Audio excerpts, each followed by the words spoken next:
A'udhu billahi minash shaitani rajim. Bismillahirrahmanirrahim. Assalamu alaikum wa rahmatullahi wa barakatuhu. Today our topic is tables and shares of class 4th. आज हमें question number 2 करना है इसका.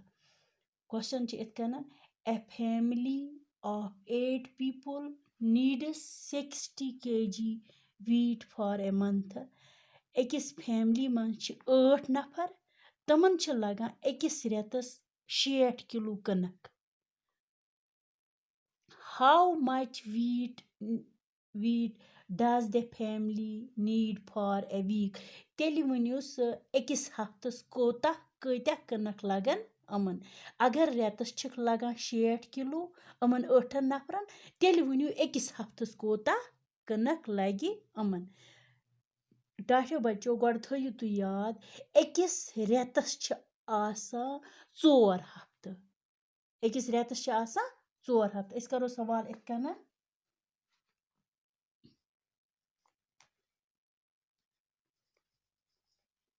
wheat needed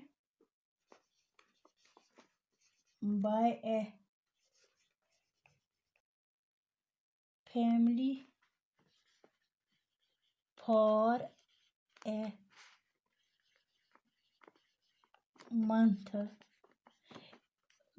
कत्या कनक लगा एकस रेतस 60 kg 60 kilo. वो क्या कड़न अमन कत्या एकस हफ्तस तेली कनक लगा. लेखो therefore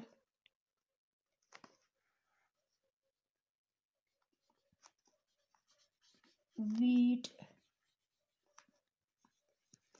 needed by a family for a week.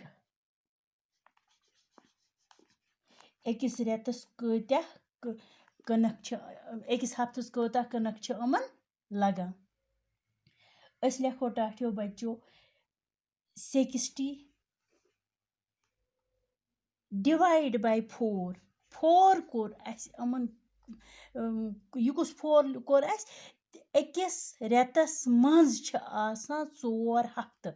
सई 4 कोर अस यमन यत divide.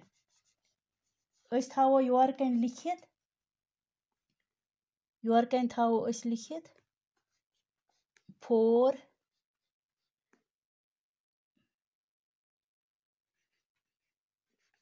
weeks is equal to 1 month. एकस रेतस मंज कच हफ्त छ आसान 4. सई कोर अस यत ये डिवाइड. इथे कनन यथ 60 करो अस डिवाइड बाय 4. अस करो कित कनन 60 डिवाइड बाय 4.